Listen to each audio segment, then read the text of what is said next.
Hi, y'all. Woohoo! We're still on Codename Capricorn. Yes, it's still secret agents. And so it's more than a month, but scar number 15, we're going to be working on scar number 15. Hello, everyone. Welcome to the MustacheAndTheBeard.com, Two Great Geeks. Changing the world one post at a time. And my name is Louis Matos, and for the past few times I haven't said that I'm also the Mustache. So I've watched a couple of our back videos, and I keep forgetting to say I am the Mustache. He is the Mustache. All right. And today we're going to be doing a scar. We haven't done a scar in over 5 months, so I think we're due. All right. So and I'm Junior Figueroa, a.k.a. The Beard, coming to you live from sunny Puerto Rico. And today it is sunny. Absolutely. Thank God. For now. Oh, you went to jinx it. All right. Well, since I mentioned scar, what is a scar? Do you remember? Screaming. No, streaming. Streaming. Cinema. Autistic. Authentic review. Yes. So streaming cinema authentic review. This is going to be our 15th. 15. Which we haven't done one since, remember, September. We did Willow number 14. So that's been, September. It's been quite a few months. All right, and this one we're going to do on Satan Bug, 1965. Yes. So definitely you should watch that. All right, so I think that's our introduction, and then we'll get right to it, right? All right, let's get right to it. We start our scars, right? And we call them a scar because, we're going to cut into the review and just take things apart and then sew it up, and hopefully we have something really nice. And that always leaves a mark. Yes, it's going to leave a scar. It hurts. Hurts so good. All right, so The Satan Bug, 1965, is an American crime, secret agent, science fiction, suspense film from United Artists. It wasn't classified as a secret agent movie or espionage, which is surprising. It was on Wikipedia. They had it as a crime movie, which is odd, but I understand in a certain point of view. But I think it's more a crime is committed, but the protagonists are a former secret agent. Are secret agents. You got his chief is there.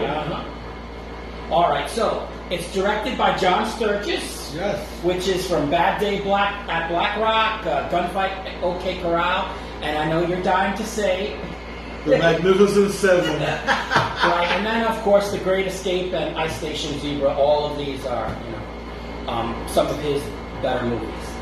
All right, the screenplay was written by James Clavell. James Clavell. I was surprised to see that. Before he wrote Shogun and all of his and Hawaii and all those giant Rat, Noble House, and Gaijin, all those giant novels. Yeah, which is weird. I didn't realize he was a screenplay writer. Yeah, me neither. When I saw his name in the credits, I was like, it's funny because I've seen this movie before. I've seen it multiple times. But somehow there's always something new. Yes. And this time is when I noticed James Clavell's name. Yeah, on the credits. I had never noticed it before. And then it says it's loosely based on Alistair MacLean's novel, The Satan Bug, written under the pseudonym Ian Stewart. Because in fact, when you told me that it was Alistair MacLean book, I look at the credits and it says based on a novel by Ian Stewart, and I was like, wait, did the Beard get that wrong? No, it's it's written by Alistair MacLean, but in a pseudonym, in a pen name. But I do know that they re-released the book, and when they re-released it, they released it under Alistair MacLean. Oh, cool. That's when I saw it on the show. All right, and the musical score was composed by Jerry Goldsmith. From Gremlins, Papillon, Star Trek, the movies, yeah, Chinatown, Tora, Alien. So for all us geeks, Yes, Jerry Goldsmith. LA Confidential, Rambo, Patton, The Omen is his best work, in my opinion, and also the Planet of the Apes. No, but the music in The Omen, that's butt puckering, scary. And now his son is composer. Oh, well, there you go. I'm going to start with the plot because I'm also use the cast to tell the story a little bit too. Okay. So, right there, the highlight. This part here? Yeah. Okay. A germ that could destroy life on Earth. That pretty much sums it up. A germ that could destroy all life on Earth is stolen from a biological warfare lab called Station 3 in the California desert. And it is threatened to release into the open, prompting security officers to act to protect the United States first, but also the entire world. This is one of those save the world stories. It's literally save the world story. Yeah, the plot is actually a lot more complex, but in a nutshell, and because Wikipedia has 8 paragraphs, it's just okay. Yeah. But know that it's Alistair McLean, and Alistair McLean, his plots are always complex. There's always traitors. There's always people who are not what they seem to be. He'll lead you in one direction and then wind up taking you in another. So it may seem simple, but it's not. It's overly cerebral, in fact. Yes, it's a very cerebral movie. Yes, and so therefore, I would say, don't watch this right before bedtime because you may not enjoy it.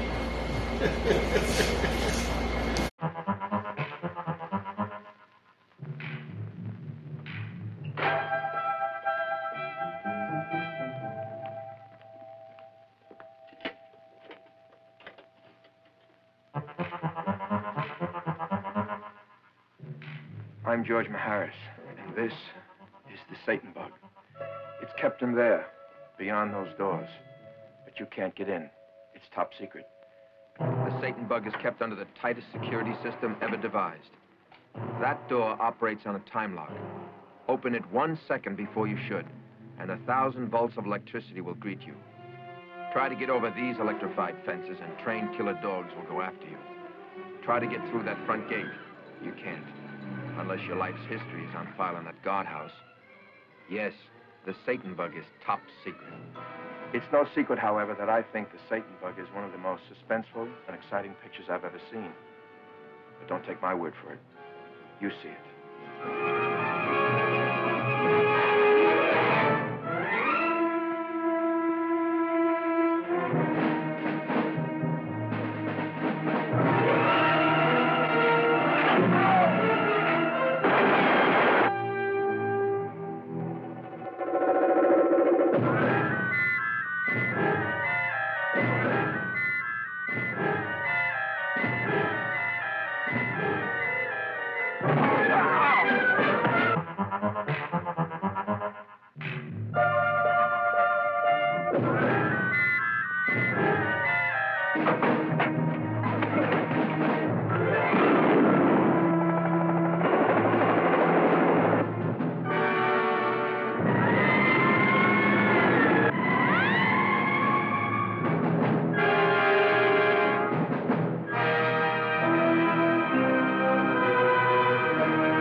So, I'm going to talk about the cast, right? And this cast is pretty damn deep. It's a lot of people.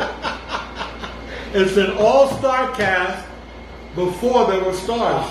Just like in the Magnificent Seven. And The Great Escape. Just like that. All right. So, we're going to start with the lead, which is George Maharis. George Maharis. He plays Barrett, or Lee Barrett. A security guy who was brought in after the theft. He's a former intelligence agent who is now a private investigator. So yeah, he's the lead, and it's he does a great job. He does a good job. I always liked George Harris as an actor. He was the star, well, one of the co-stars of Route 66 during the late 50s, early 60s. Really an unsung actor. He got sick, and that kind of ended his career. Richard Basehart is Dr. Hoffman. Yes. He tells the security personnel that they should seal Station 3 in concrete in the beginning. This is right at the beginning. Because it contains, he's one of the doctors that have been working at this biological lab, and he says, don't even bother opening the safe, just seal the whole thing in concrete. Because it contains 2 lethal bioweapons. And his because really this is the opportunity for them to inform us. He's informing everybody else as to how lethal these bioweapons are and what they are. And in doing so, he informs the audience. Now, this potentially could be very, put me to sleep. But Richard Basehart is enough of an actor that in just doing this, he manages to grab your attention and scare the crap out of you, basically. Yeah, that's Pope's in the pool. The Pope in the pool. like he does it about the flask. It's got. He said, if I was to just crush that and the action and his face is what has you. Oh shoot.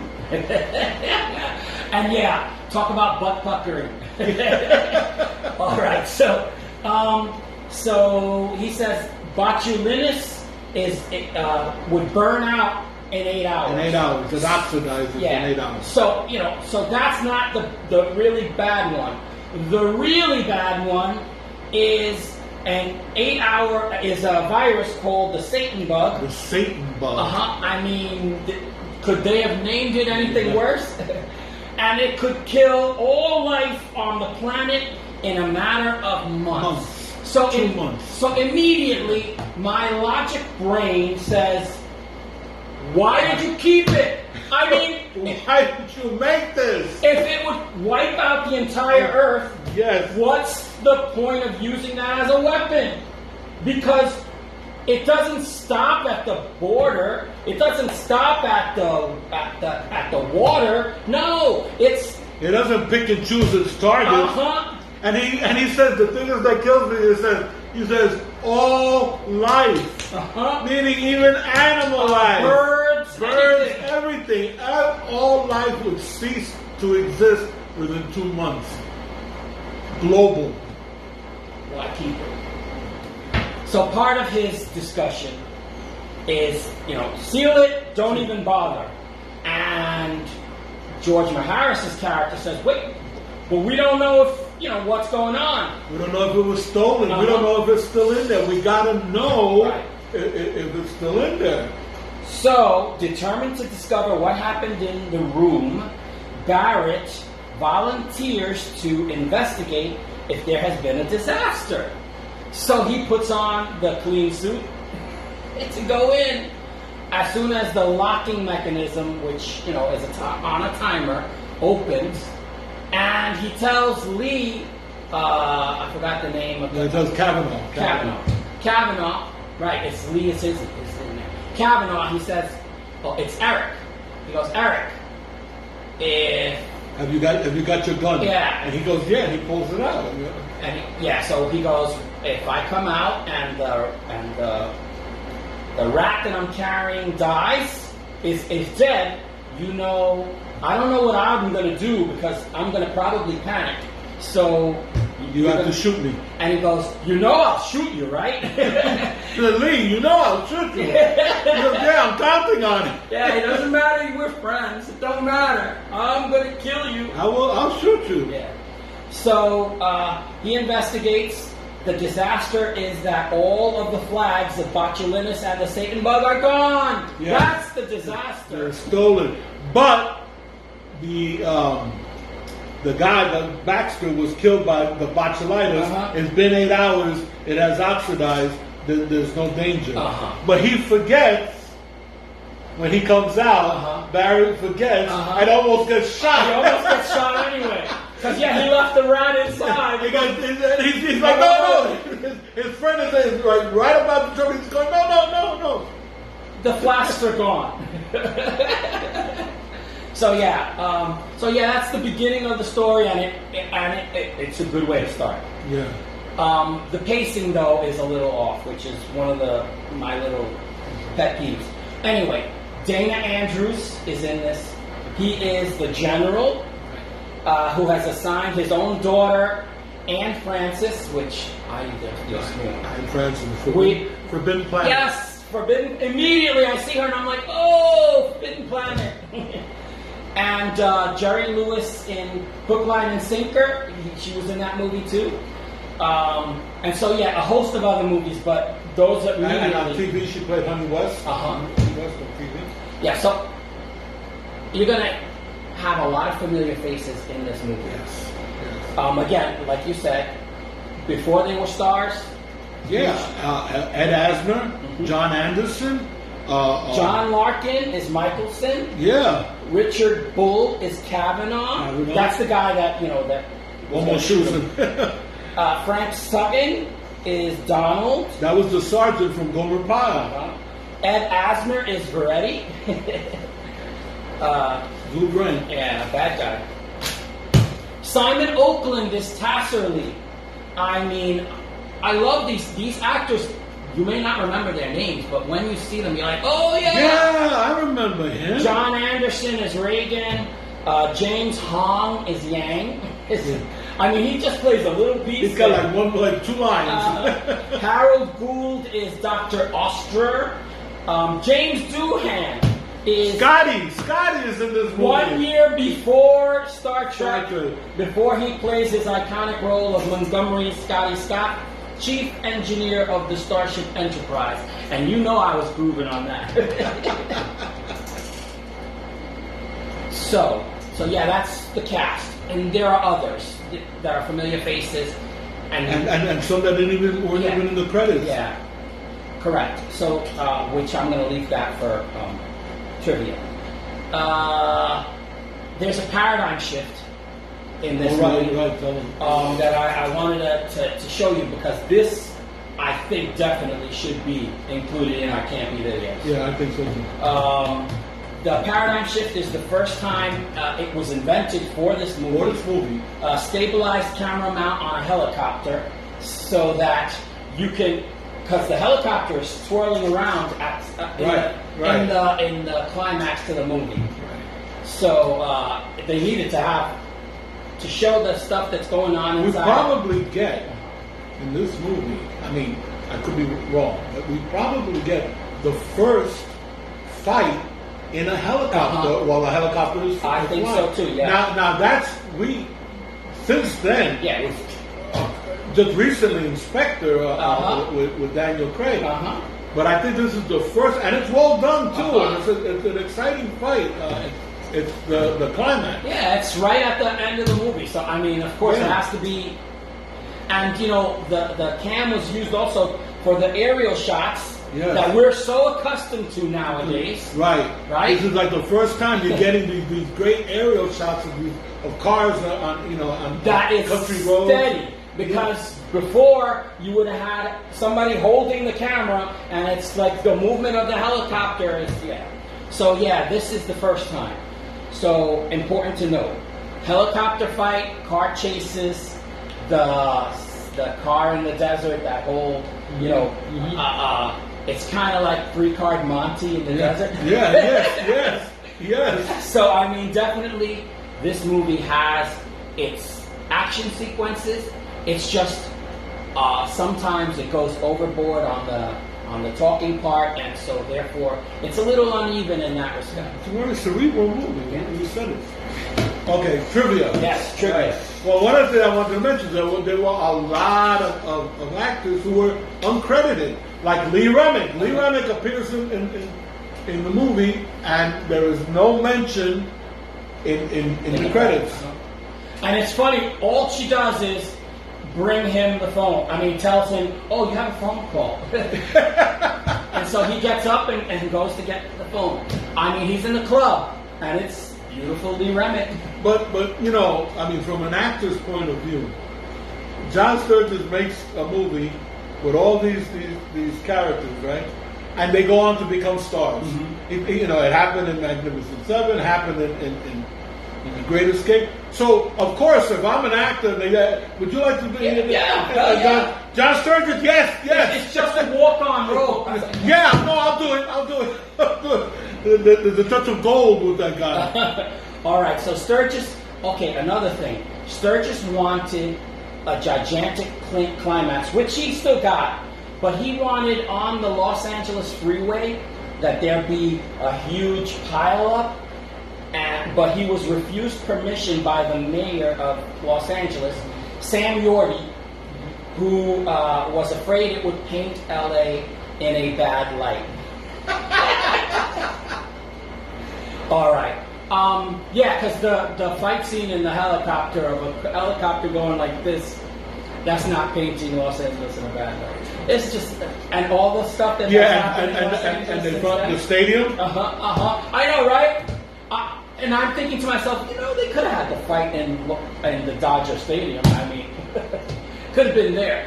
So yeah, but just as a bit of trivia, Anne Francis replaced Joan Hackett. Oh, really? I did not know that. Because she was Joan Hackett was notoriously difficult to work with. Really? Yes. So John Sturges was, you know, the first time Joan Hackett said, I'm not doing that. He was like, okay, I'm getting somebody else. Goodbye. And Anne Francis looks good with Georgia Harris. They look good together. And then, you know, what's funny is I look at Joan Hackett at that time and I'm like, I don't think they compare. I mean, not that she's not a lovely woman, you know, but... Or a lovely actress. she's a great actress. But I think we'll go with Anne Francis. I think that was an easy decision. That mole over here next to her mouth. Oh, yeah. It's oh so kissable. Yes. All right, I know. I'm sorry. Bad mustache. Last bit of trivia is the novel is different, obviously, than the movie. A couple of differences is that novel is in the UK. Yeah, they Americanized for the movie. Yeah. It takes place in the UK with a UK hero, UK spies, you know. All right. So actually, the Station 3 in the movie is called Mardon Biological Research Establishment. I think they went better with Station 3. That's just too much of a mouthful. Barrett is called Pierre Cavell, and he's married to Mary in the book. And he's married to her. Anne Francis's character, right? Which is Mary in the book, and in the movie it's Anne. In the movie it's Anne and Listen. I think they chose wisely. Although I don't really think that they needed to not be married. Right, it didn't really make it... Probably the only thing is the scene in the club. Right. That, you know, a single man would go to a club. A married man, you better not go to the club. Not without her. Yeah. All right. So, also, John Larkin, this is his final... Really? I didn't know that. He died later that year. In fact, before the movie came out, he died. Yeah, he died of a heart attack at 52. Wow. Yeah. So I'm like, okay, he died younger than me. Since this is the year that I was born, that this movie came out, it was difficult to find out how it was received. I know that this is a well-known movie on IMDb and all these other people. You know, it's some people rate it high and some people rate it low, and I really think that it all depends, because, like I said, I saw this movie twice. The first time I saw it, I was sleepy. So, you know, it was at the end of the night, and I was like, let me start watching it. I'm going to watch half of it now. Not a good way to watch a movie. And then, I finished watching it and I was like, I don't know what the beard likes about this movie. I don't get it. So I watched it again on another day when I was fresh, and I loved it. So I'm like, I guess people need to watch this movie while they're awake. While they're awake. Yeah, because it's soft on the action, but it is a really good movie. It came out in 1965, Uh-huh. which is the same year as Thunderball. Now, they're both secret agent movies, but they don't compare. No. And if you try to compare them, Satan Bug is going to come out short because it's not appealing to the audience of something like Thunderball. No. It's not a James Bond movie. It's not a James Bond. It is a secret agent movie, but I was telling you before that it reminded me of the Andromeda strain, the original Andromeda strain. Very cerebral, a lot of information, and creeping horror. Yeah. It's that. It goes in that direction. Mm-hmm. All right, so I'm gonna. I think we might probably rate it both the same anyway. You want to go first? We're recommending this movie. Yes, clearly. Clearly, we're both recommending. No, tell me what. Okay, I think it is a solid 4 Grey Geeks.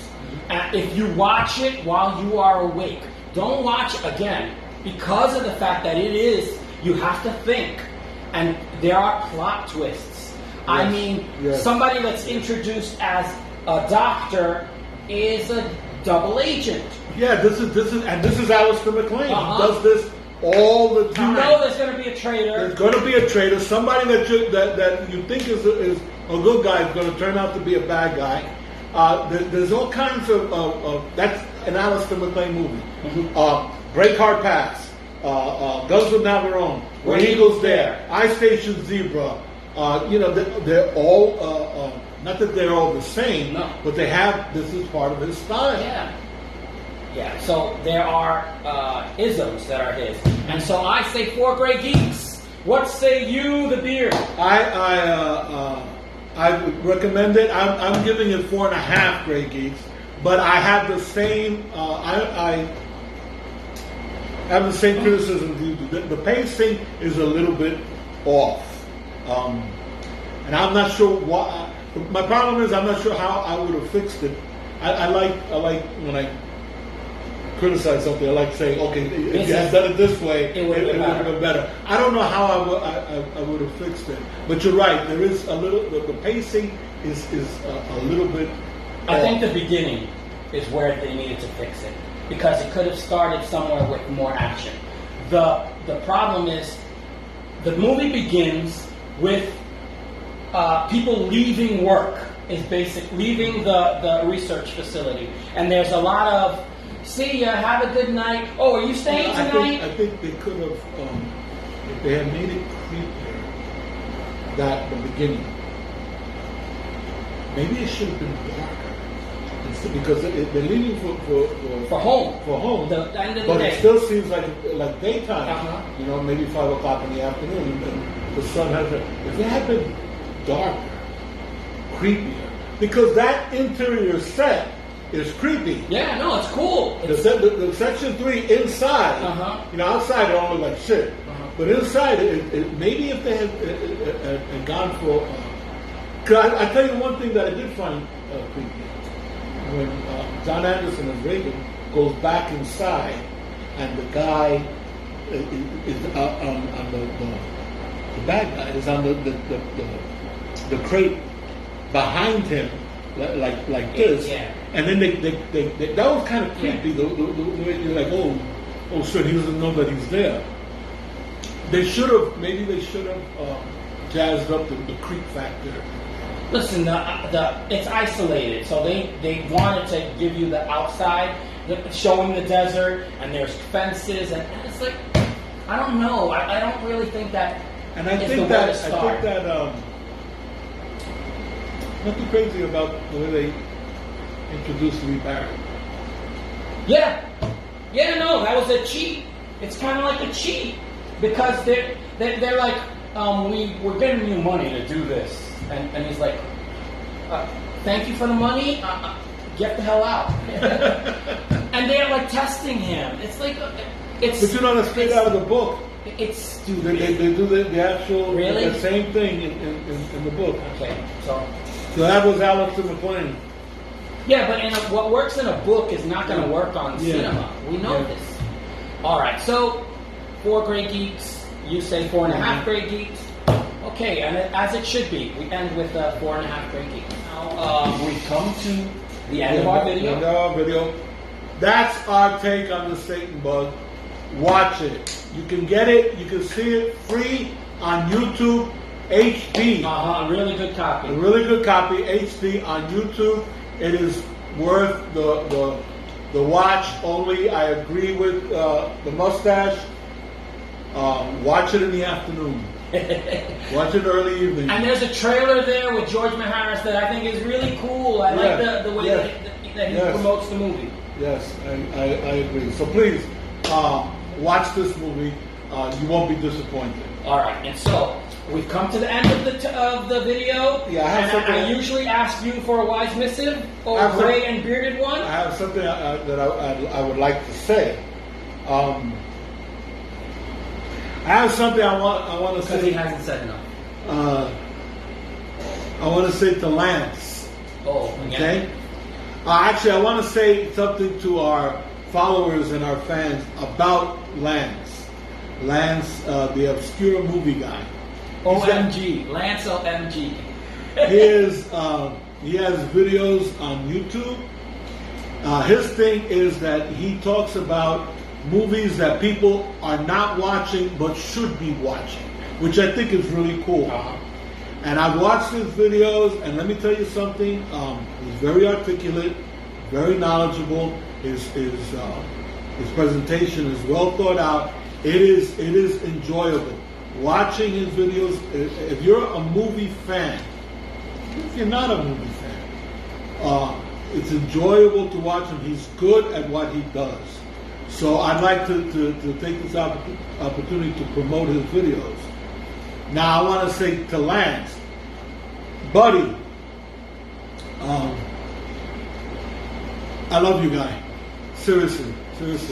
Because I have been having problems with my Wi-Fi. I have been having problems with my laptop. I have not been writing. I've not been writing. I have not been doing my share. And Lance, out of the kindness of his heart, has been covering for me for no other reason than that he's a great guy. So I just want to say thank you, Lance, again. Thank you. I feel fine, because he was concerned because I had COVID. Mm-hmm. I feel fine. I'm not sick at all. We're working today. We went to see about my modem. We're going to go again on Friday. So I'm doing the best that I can to get back in there. But Lance has been covering for me. Thank you. Listen, you're past the buddy stage. You are a brother. Lance, you are a brother.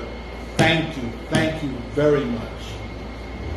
That's all. With that having been said, we say to everyone, thank you for watching our video. As always, my name is Louis Matos. I am the Mustache. Junior Figueroa, I be the beard. We say, see you later. Hasta la vista. Take it easy. And peace.